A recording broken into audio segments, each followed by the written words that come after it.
this morning, we're going to hear about a really interesting topic from Claire Dean. Where's Claire? Just give us a wave, Claire. There she is. And we've got some slides to share with you about that as well. Claire works for Tullie and is about to change jobs, I think, but I think staying at Tullie.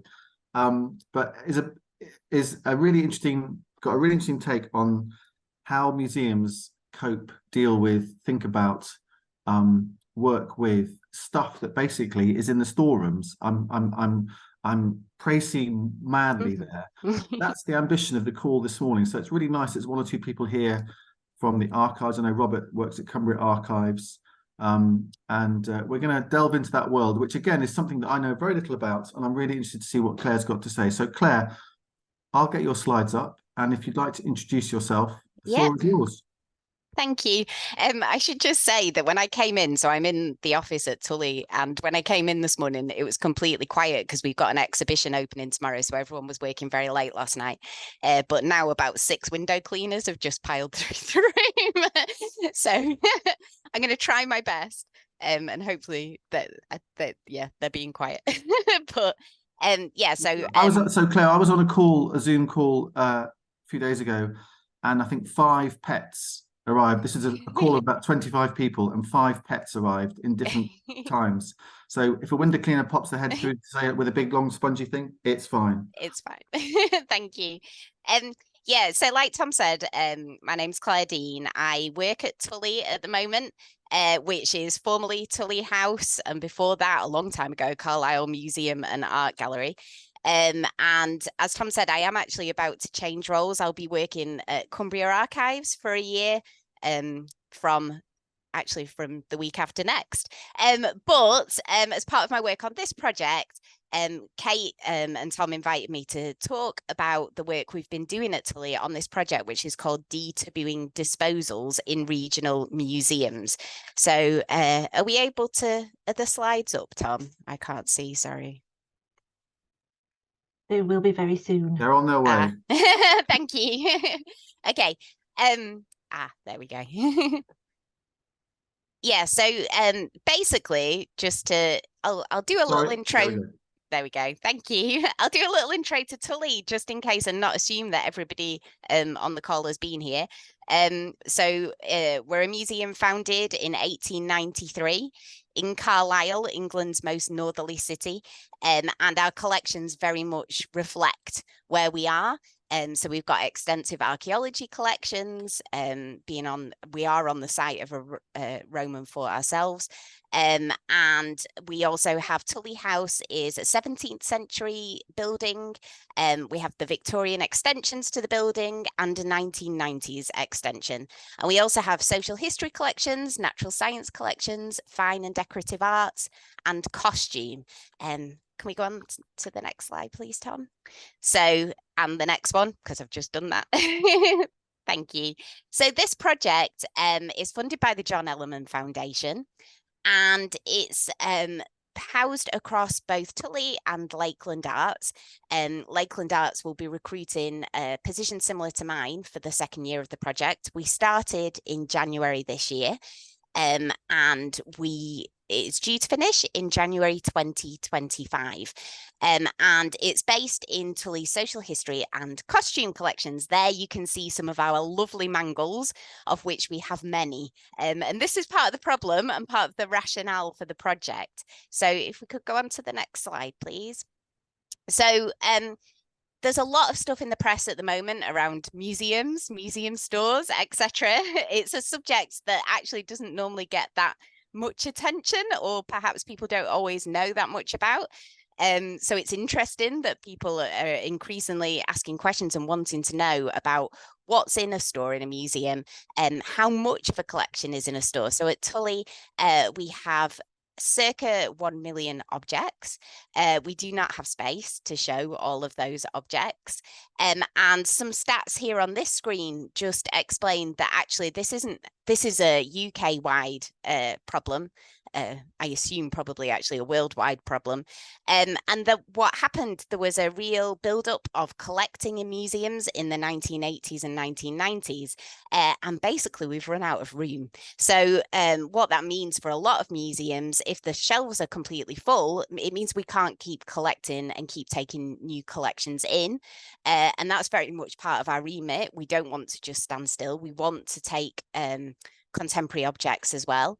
And the Museums Association, which is our professional body, estimates that 10 to 15% of what's in any museum store doesn't actually belong there. So this project's about that 10 to 15% and finding the objects that don't belong. If we go on to the next slide, please. Thank you. So there is a whole, a very serious process for this. So we're in a slightly different position to national museums. So you probably have heard about things like the British Museum and the conversations around repatriation or rematriation, I think Scotland are calling it, which is wonderful. And those conversations about returning objects, these and whether a museum is allowed to deaccession an object or not. For regional museums, we are not bound by those same laws that govern what the V&A say or the BM do.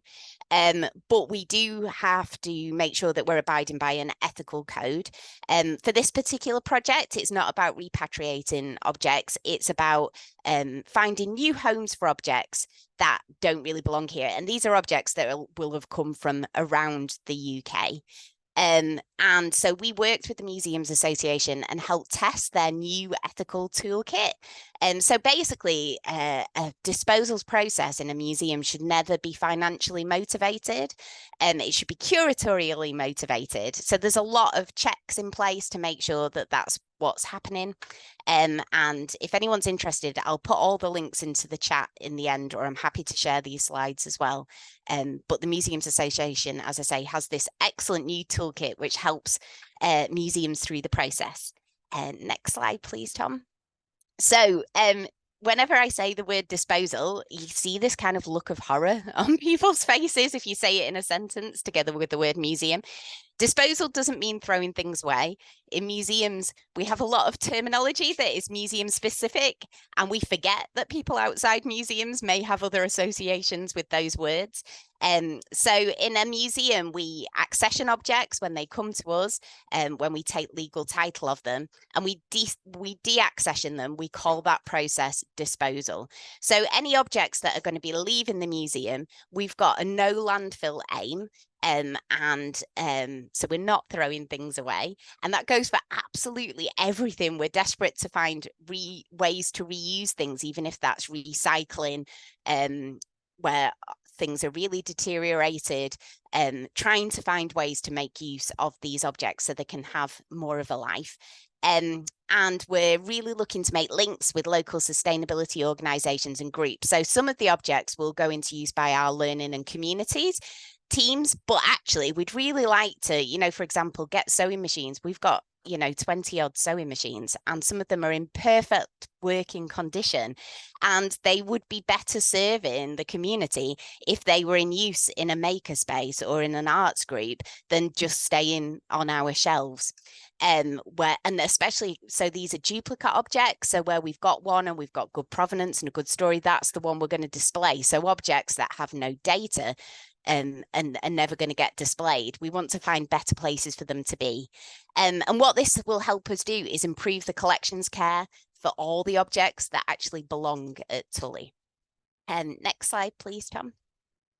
So just to very quickly sort of show you that there is quite a lengthy process for this, and it's the same, absolutely the same process, whether I'm looking at, you know, a dolly tub or a pair of PVC shoes that have gone sticky, or something like a more unusual typewriter.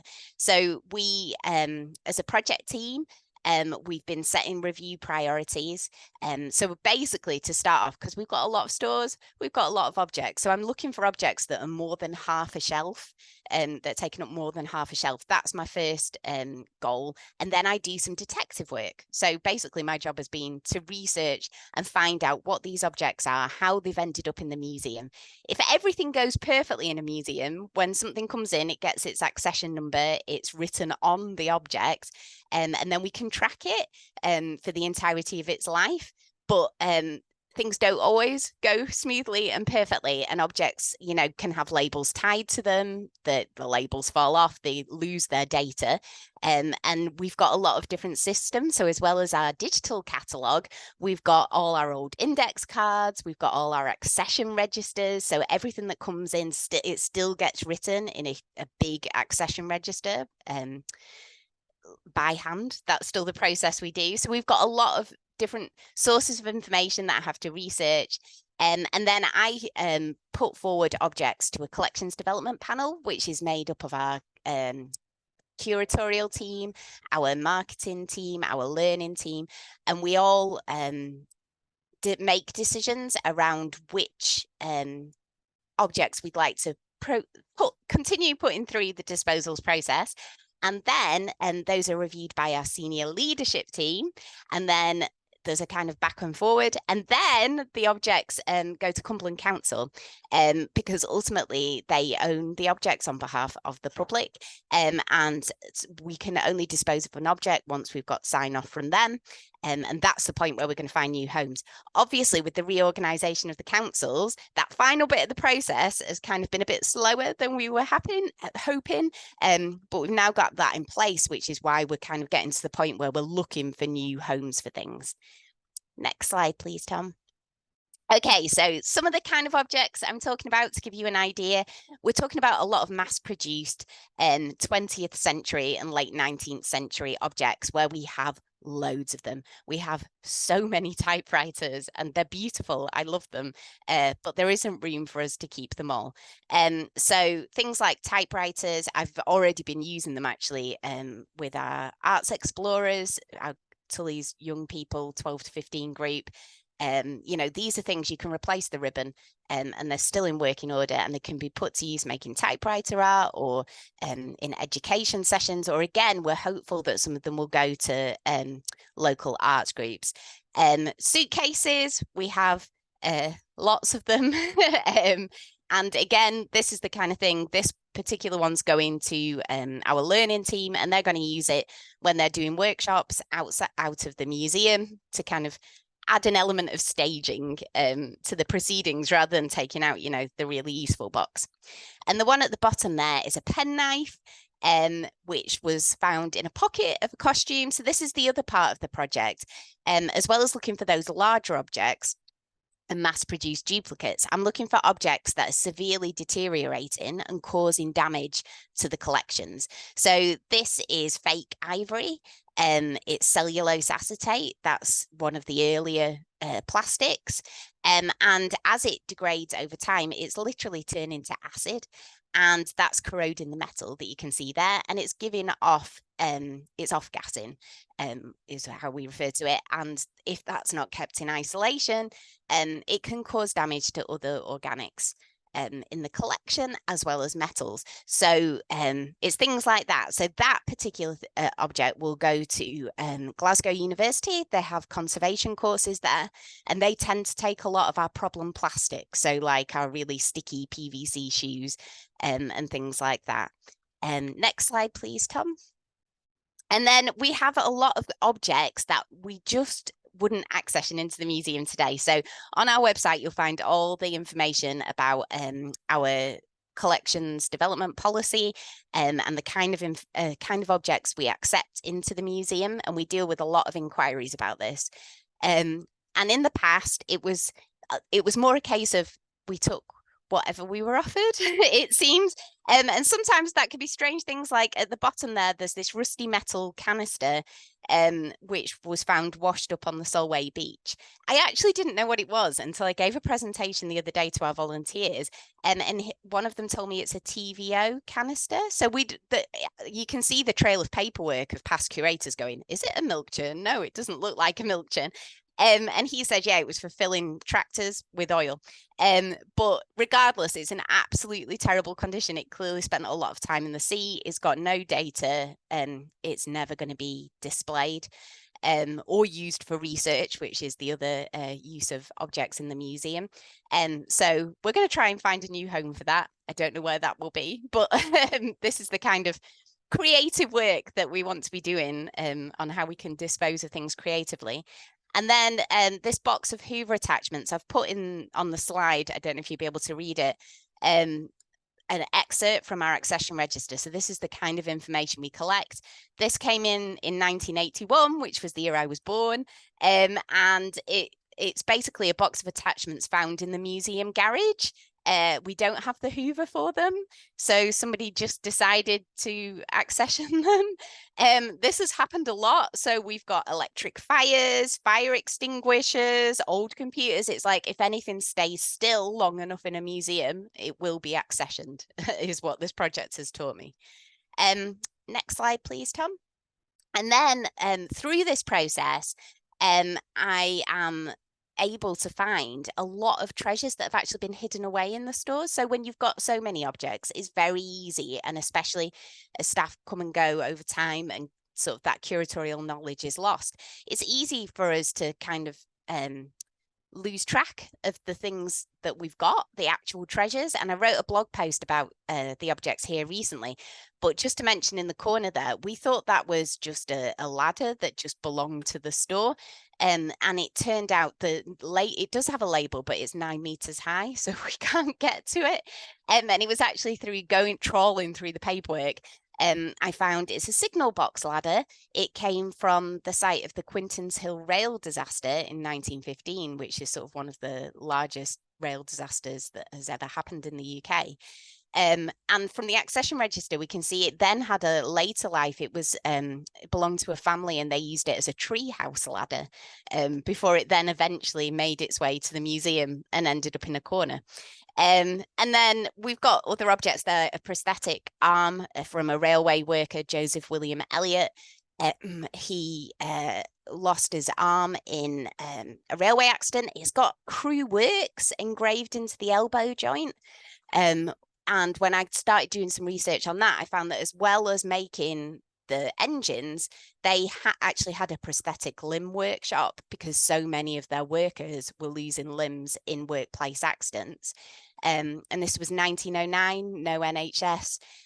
He was basically told he had to forfeit his compensation to get a free arm to be able to go back to work. So again, another story uncovered, and I realize I'm probably running out of time, so I'll leave you to read the blog post to find out about the doll's house. Next slide, please, Tom. And just some ideas of the kinds of things we're looking to do with objects. So objects approved for disposal need to be transferred to organisations who have some kind of public remit. So the idea is there's better public access provided by a local arts group than there is by something being locked away and hidden in the store if it's never going to be on display. And these can be local arts and community groups, education settings, maker spaces, or non-commercial special interest groups. So, and it's been suggested to me that care homes might be another interesting place for rehoming some of the things like Eubanks, you know, or like those kind of 20th century home objects that have a sense of nostalgia about them. And we're also hoping, because some of the costumes we're looking at as well, so you can see a silk coat here that is unrepairable, but you know, could it be used by a textile group for a visible mending project, or some kind of sensitive creative reuse? Those are the kind of things we're looking at. Next slide, please, Tom. Okay, so here's the links, and as I say, I'll put them all in the chat afterwards. But basically, there's a frequently asked questions. I'm happy to answer questions now as well. But let us know if you work for an organisation or you know an organisation who would be interested in rehomed objects. I've given the email address to get in touch with. And if you get in touch today, I will be able to put everything on a list for my successor to be able to start getting those objects out of our stores and into the community. Thank you very much. Yeah, that was absolutely fascinating. That's absolutely fascinating. My grandmother had a Eubank. It's great to see Eubanks making an appearance on the Friday morning Zoom calls. Where just I'm sure people have got questions, so either pop them into chat or stick your hand up either electronically or visibly. But I've got a question for you first of all, which is how come you've got so many sort of, for example, mechanical typewriters that have ended up at Tullie House? What happens to make that occur? Well, we see it actually across a lot of museums. So and I think what happened was we keep thinking, is it like a pre-charity shop, pre-Facebook marketplace kind of you've got an object that you don't want to put in the bin, but you don't know what to do with it. And also kind of changing sense of value of how we use these domestic objects and appliances. So I think, we've got some wonderful things like a combined clothes and dishwasher from the early 20th century, which is basically like a big rusty metal tub that you would not want to wash things in, or the combination works, I'm not sure. But objects like that came to us because there was a real sense people kept some of these appliances for generations and really got their use out of them. And then obviously, as kind of mass consumption has just continued through the late 20th century, I mean, people now probably wouldn't offer us their Hoover, but there was definitely a point in the 1980s where people were getting a new Hoover or upgrading to a new TV because we've got so many televisions. And that was the point when these things were just accepted. And sometimes we find it's like we've got 3 of our Hoovers are from past curators' mums. So there's things like that as well. Now, if we've got we wouldn't accept a duplicate object. I think as well, there was a real optimism. The museum was going to just keep growing, but, and it is, but at the same time, there is a limit to the amount of stuff you can store, and a increasing recognition that actually more of our objects should be on display and accessible. Okay. We've got 5 questions lined up. So we're going to go Richard, Amy, We Are Drum and Brass, Derek and Kate. So Richard first. Hi, Claire. That was really interesting. I trained as a curator and did my first work experience at Tullie House. Oh, wow. Around 1981. My goodness. 85. How depressing. Wow. I probably accessioned some of those typewriters. I've probably seen your name. Yeah.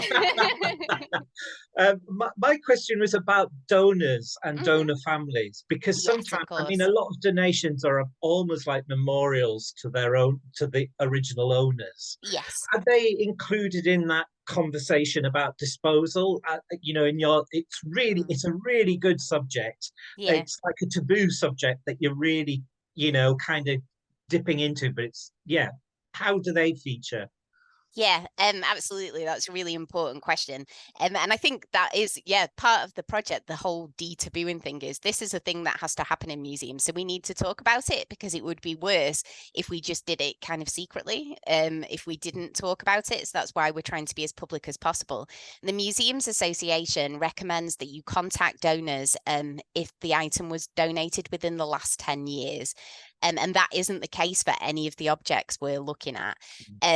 I think there are definitely questions around certain objects and things that we're working through ethically. So, for example, with some of the costumes, some of the really severely deteriorated clothing that may have had that sentimental value for families, a lot of those objects came in the early 20th century. And so if we are rehoming those objects, we'd be looking to do it very sensitively. And there's work been done in a museum in New York. I'll have to find the link and put it in the chat, on kind of creating beautiful artworks so that those objects can have another life and And in doing so, like, that's better than them remaining in the stores where they'll ultimately just end up as a pile of threads over time. We can't, like our job in a museum, it makes you ask about time all the time, because we can't stop things deteriorating forever. Everything is going to deteriorate, and we're finding that with the plastics and our 20th century objects especially, like, that's becoming a serious issue. And so how long we have something for and how we're able to best provide that access, we're asking ourselves lots of questions about that. In terms of a lot of the objects, often these are things where they've come in and it'll say in the accession register, fit for the tip, or like, you know, or found in a garden was one of the mangles that I was processing the other day. So we're not talking about objects that have real sort of provenance and real meaning for the people of Carlisle. Those are the objects we want to keep, and like, we want to make proper space for, so we can take care of them properly. Okay, thank you. Amy? Yeah, that was really interesting, thank you. This idea probably doesn't help, but I just wondered if you'd ever considered something like maybe an artist residency, where an artist would come in, look at all the items and possibly reuse them, you know, to make new sculptural items, or something like do research. I kind of think that almost any, you know, art medium could, you know, make a new exhibition almost out of that. So I realize that doesn't really help with your end goal of, you know, maybe getting rid of some of these items, but I'm an artist, you know, and I've got time to do it, and just I would just be fascinated to come. I just think you could get lost in those objects for hours, and I imagine it would spur so many different new ideas. And so yeah. No, that's brilliant. Thank you. Yeah, absolutely. That is something that we've been considering and trying to work out for timescales what's possible, and whether any residencies could be housed here, or whether it would be better to work with you know, a local arts group and provide the objects, but the resident to be there. And that, I think that's all still we're very much open to suggestions and eager to work with people. Yeah, I think there's so much material. And I mean, even just working with the young people in the Art Explorers group, you know, I had them creating for the objects that have no data at all, creating backstories for them, and they came up with all this fascinating, all these incredible stories. A lot of Hoover's involved in murder, though, I have to say, by the time they'd finished. But okay. yeah, all right, lots of questions, so we're going to wrap Sorry. That's all right. Julie, off you go. Hi, thank you, Claire. My question is do you have any brass instruments? Because I'm thinking of a brass restoration or repair project with young people, and how getting them skills to repair and restore, or even just have a go with metal skills. So I'd be really yeah, if you could email with your contact details, and I'll put the links in after, and I'll get back to you. So I haven't looked at any instruments at this first part, so they tend to come more under our they're in this weird hybrid space in the collection between decorative arts and social history, and so actually it's our fine art curator who works with the instruments. And so if we had, it would only be if we had duplicate objects that we would be able to look at doing something. So if we had, like, you know, 10 trumpets or something, but ones without any data, but that would be, yeah, we should definitely be in touch about that. That would be fantastic. Thank you. Great idea. Thank you. Thanks, Claire. Derek. Thank you. Yes, it was very, very interesting. I remember as an undergraduate being taken around the storerooms of the Ashmolean Museum and seeing these tiny pieces of Greek pottery with a professor who could tell from looking at it exactly where it came from, and roughly within about 10 years what date. So these stores are obviously of importance. Yes. Education is a very clear link. Yeah. What is the link with, for example, Cumbria, the University of Cumbria, and schools? Is it possible to have some sort of rotation of care of the objects?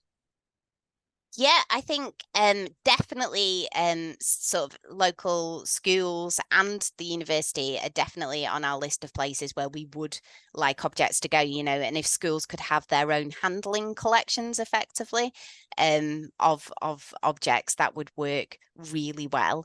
And for the different courses where there might be an interest. So I know we've got some students coming from the University of Cumbria looking at our medical collections. So there are always these kind of links to be made.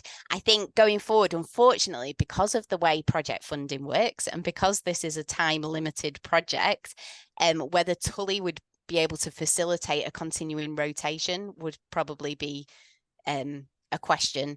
And yeah, I'm not sure how that would work, but certainly we're looking at making sure that these objects go to educational homes as well. Thank you, Derek. I mean, there is somebody's law. The moment you get rid of something, is exactly the time you need it. So I wish you luck. That's so true. Thank you. Time for 2 more questions. Kate and then Andrew. Well done, Claire. I think that it's such a fascinating subject, and I love how I'm fascinated personally by how every object has loads of different stories behind it, not just one. I did an MA in museum studies and a big long dissertation on material culture. Oh, lovely. And it applies to everything, even a box of Hoover attachments. Yeah. We had Ragtag Community Arts on here a couple of weeks ago. Chris has put something in the chat. In Kendal, and I think they come and do something at Tullie in the summer as part of the summer programme. Yes, they did. I didn't manage to catch them when they were here, but they are very much on my radar. Yeah. I think that is definitely worth conversation, because I think that they do exactly that, turn things into art and, you know, enable other people to use them. You know, I'm sure that they would back up to the door with a lorry if necessary. So I think that's something to follow up. Yep, absolutely. Thanks, Kate. Thank you, Kate. And Andrew.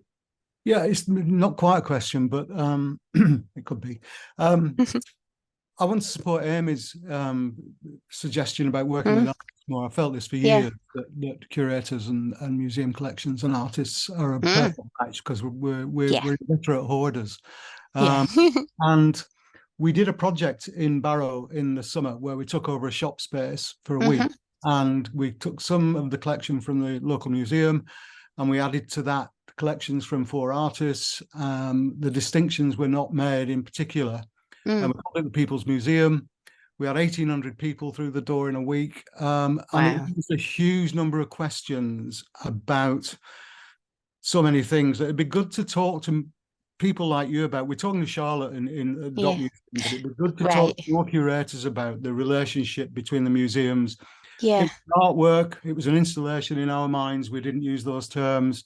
For people, it was a museum. But it was the type of museum that was very different to the museums that they're used to. And there's a real tension between how people view museums and museum collections and how they feel about the things that are in museums. You know this, but it was a lovely way to explore that.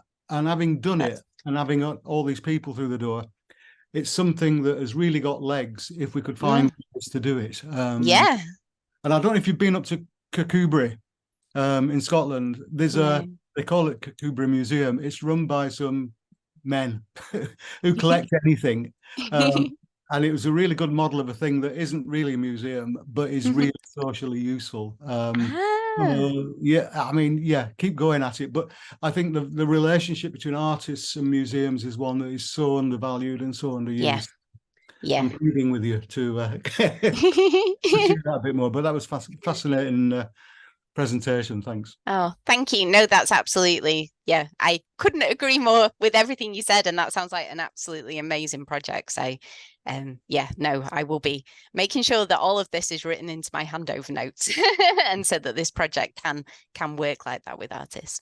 Thank you. Virginia just saying in the chat there what a great exhibition it was, Andrew, as well. And there's a nice note from Sue, which I'll leave you to look at, Claire, in chat about possible opportunities overseas as well. That's fascinating. You know, I think it's really interesting to think about how we preserve the past, obviously, but also learn from the past. And obviously there is a finite amount of space to put all this stuff. So we need to have solutions as to what to do with it. And this has been a real insight into the amount of clobber, that if I can call it that you know, Tullie is just one example of the museums of the world that have to deal with. But secondly, the absolute rigor that goes into making sure that it goes in the right place without, you know, dismissing it. You know, everything is treated seriously and with respect. So that's really, really fascinating insight. Thank you so much, Claire, for sharing all that with us. Good luck with the new role, and stay in touch as well, because I will do. You know, there's lots of relevance in your work, I think, that people, particularly in the museums and heritage sector, but actually just Luddites like me, just find fascinating and interesting. So thank you so much for sharing that with us this morning. Thank you for having me. Thank you. Pleasure. And do put your contacts and any other links into chat while we talk about the next couple of items as well. Smashing. That's great. Lovely stuff. Right. Let's just move on and look to the future, to the near future now. We're just wanted to tell you about some stuff coming up that you may or may not know about already, but also a bit of detail about some of the things that's going on and what's going to be happening at them. So we'll start off with Chris, who is very much the man at the centre of sorting out all sorts of opportunities for the network for people to benefit from. And we just put up a slide there of some stuff going on, which I think Chris is going to talk through. And then we'll come to Kate, who will talk in a bit more detail about the quarterly meeting in Kendal on the 11th of October. So Chris, the floor is yours. Oh, thank you very much. Thank you for the slide, Amy. Yes, so a bit touch briefly on things that we are kind of currently doing, and then the things that we are starting to do thanks to the benefit of Arts Council funds. So yeah, the sectoral meetings are an opportunity for people working in different areas of the cultural landscape to come together. There's a very productive gathering of musicians and people involved in music. I think Julie Hogarth was involved in that last night, facilitated by Dave Camlin and Julie Jarman, and they came up with lots of interesting ideas about things that could be done, and actually made a practical start on an interactive map of Cumbria of musicians and music venues and music organisations, which I am sure CACN will adopt and adapt and get up on the website where it's a bit more fully populated. And I'm sure it's something that we should press ahead and do for all areas, and have a sort of searchable map where you can go, show me the museums, show me the theatre activity, show me music or whatever. So yeah, the musicians are powering ahead with lots of practical developments. And the next sectoral meeting is the 27th, next week, Wednesday the 27th of September, 6:30. And that is theatre, spoken word, other sort of non-music performance things. So I don't know, Moonlighters, you're already booked on? You should be. That's going to be facilitated by Stefan Escreet of this parish and Liz Stevenson from Theatre by the Lake. And it's also linked in with Theatre by the Lake's Cumbria Creatives Network. So an opportunity there to come together, sort of have an informal but somewhat structured chat about things that are good and bad about Cumbria and what could be done about the less good things. The quarterly meeting, as Tom said, Kate is going to go into in some detail after, but the first training that we're delivering thanks to Arts Council funds is bizarrely or ironically or cutely about getting funds out of the Arts Council.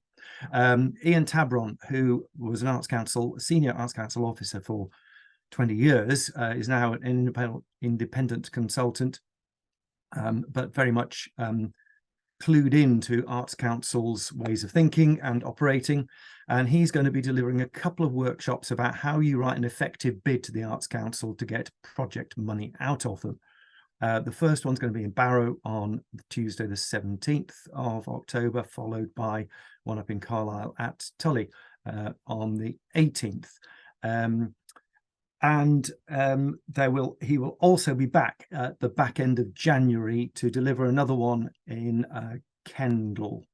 So if you missed them this time round, there will be another bite at that cherry. And this is also these are also going to be connected with what we're looking at setting up fundraising hubs, which is an opportunity for people within sort of sub-geographical areas of the county who are tasked with raising funds to come together and share experience, insights, and helpfully help each other with challenges. The idea is that this is people from across the board, sort of full-time professional fundraisers, development officers at fully funded organisations, right through to individual artists who are needing to raise some money to get on with what they need and want to be doing. And this isn't just about Arts Council funding, but trusts and foundations and other, indeed, sort of individual giving and so on and so forth. So we're looking to set up these informal hubs, and the first ones of these will follow on from the Barrow and Carlisle training that Ian's doing. So we'll provide a little bit of lunch and then have an hour or so in the afternoon where people can share experiences in the frightening world of fundraising. You're not obliged to stay on for the hub thing if you're in the training, and you're not obliged to have been to the training in the morning to join in with the hub. So we'll publicise some more information about that. And there will be a third hub meeting probably in Kendal fairly shortly after those two. And the idea is that this becomes a process a bit like the sectorals, where CACN is providing opportunities for people with similar concerns to come together and help each other.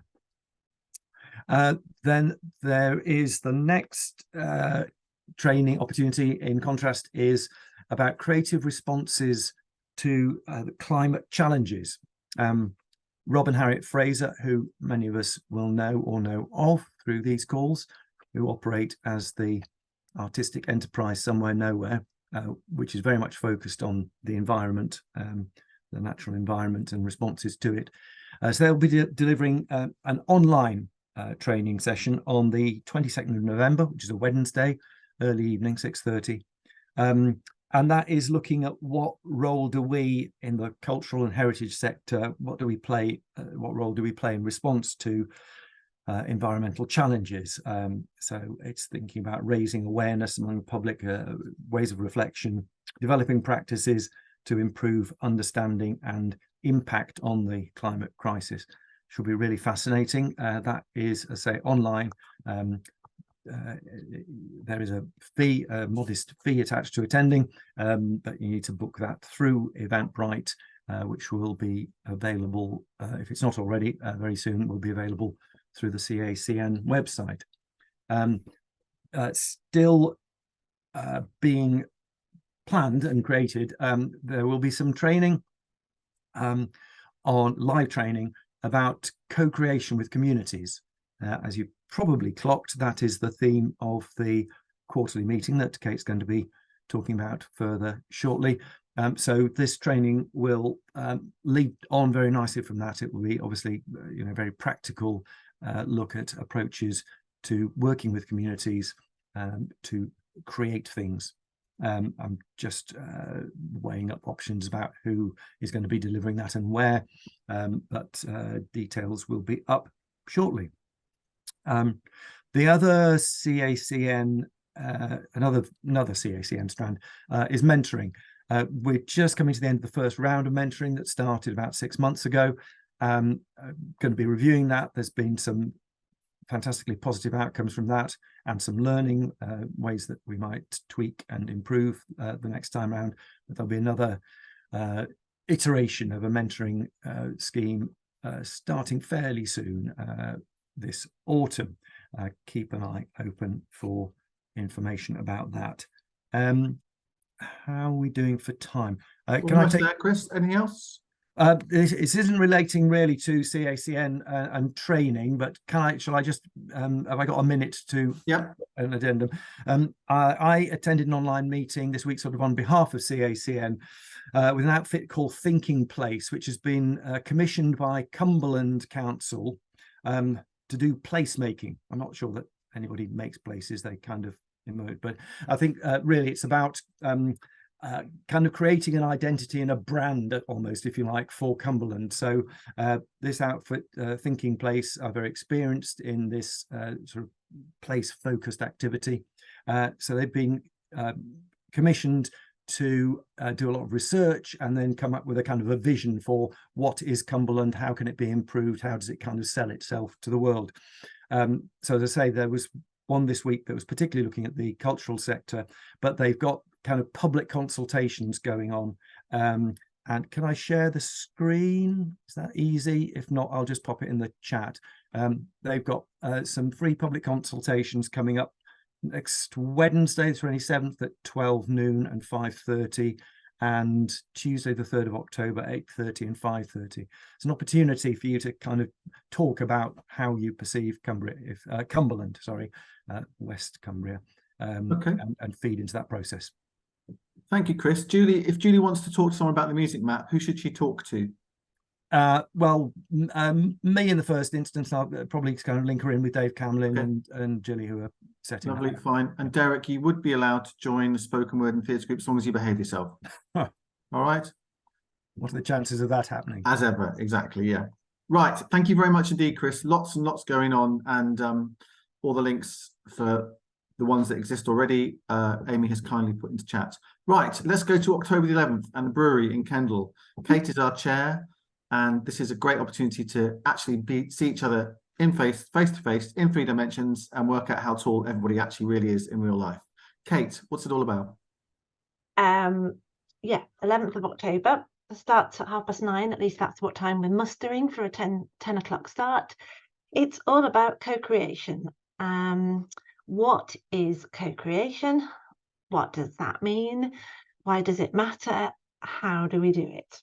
And we decided to talk about this. As you know, we kind of pick a theme for each of our in-person sessions, because I feel particularly this is a phrase that's used a lot, and I wonder whether we know often what we mean by it, or does it mean different things to different people, or does it mean different things to different parts of the culture sector? And I'm just really interested to sort of explore it. So we now have a lineup of speakers.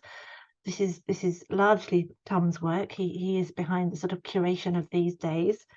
The main people who are going to come and talk to us about what they mean by co-creation, what they understand by co-creation, is Helen Barker, who is Assistant Director at Beamish, and her job in particular is around the Remaking Beamish project and all the work they do with communities and their collections.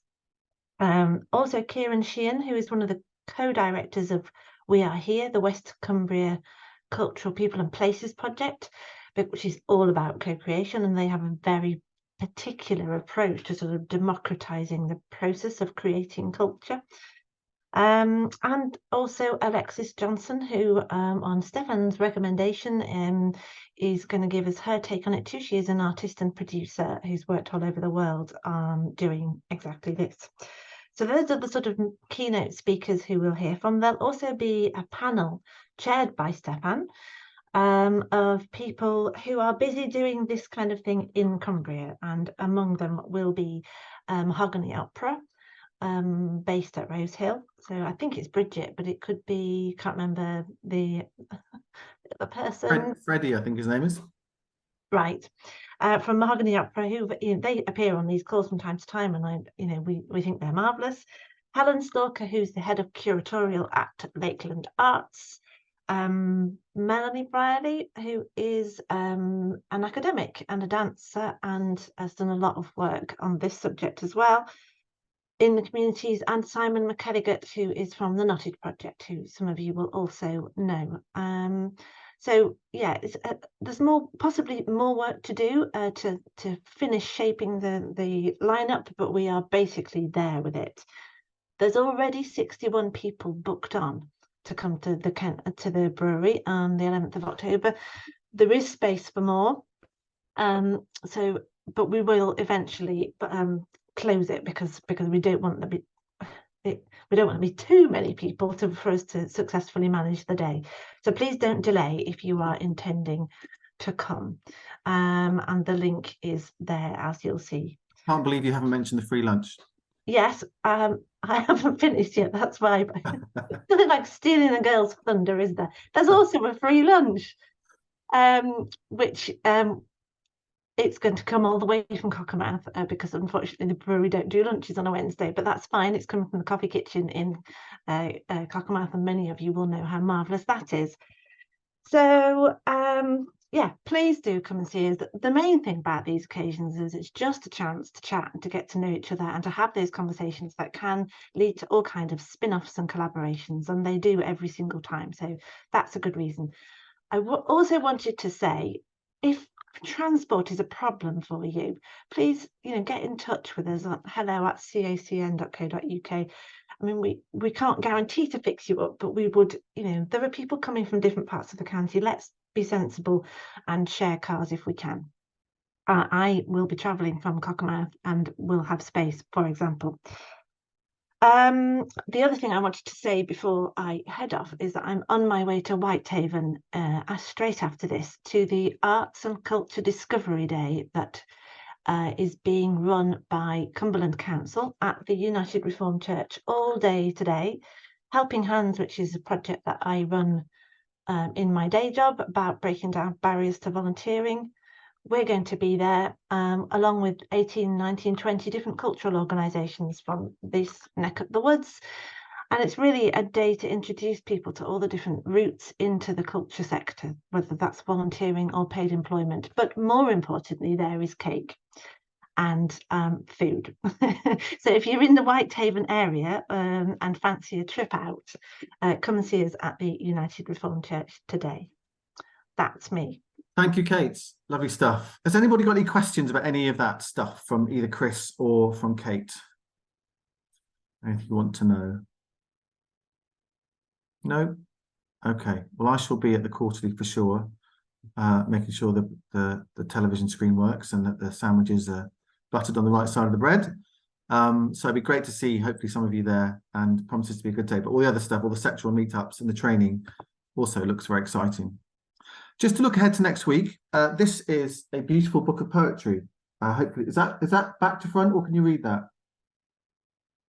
You can read it. So it's a beautiful book called Shake the Kaleidoscope by G.W.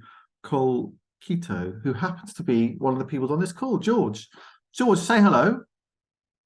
Hello. So we're going to be talking about this.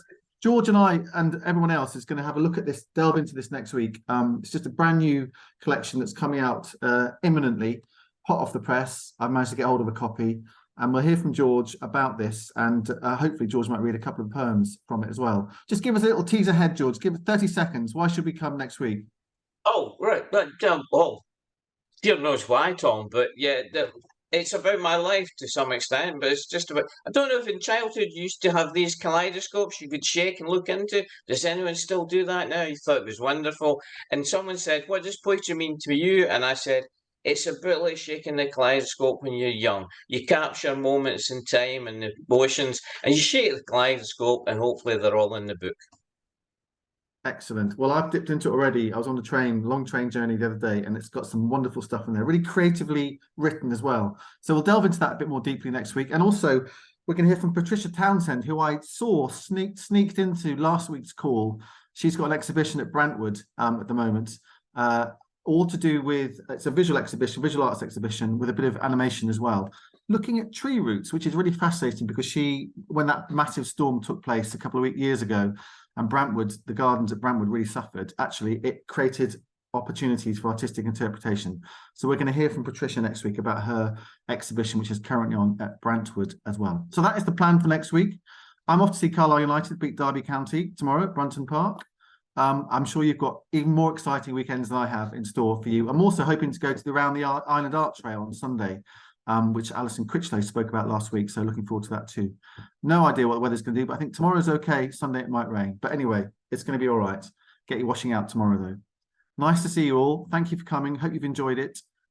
See you again soon. Cheers, everybody.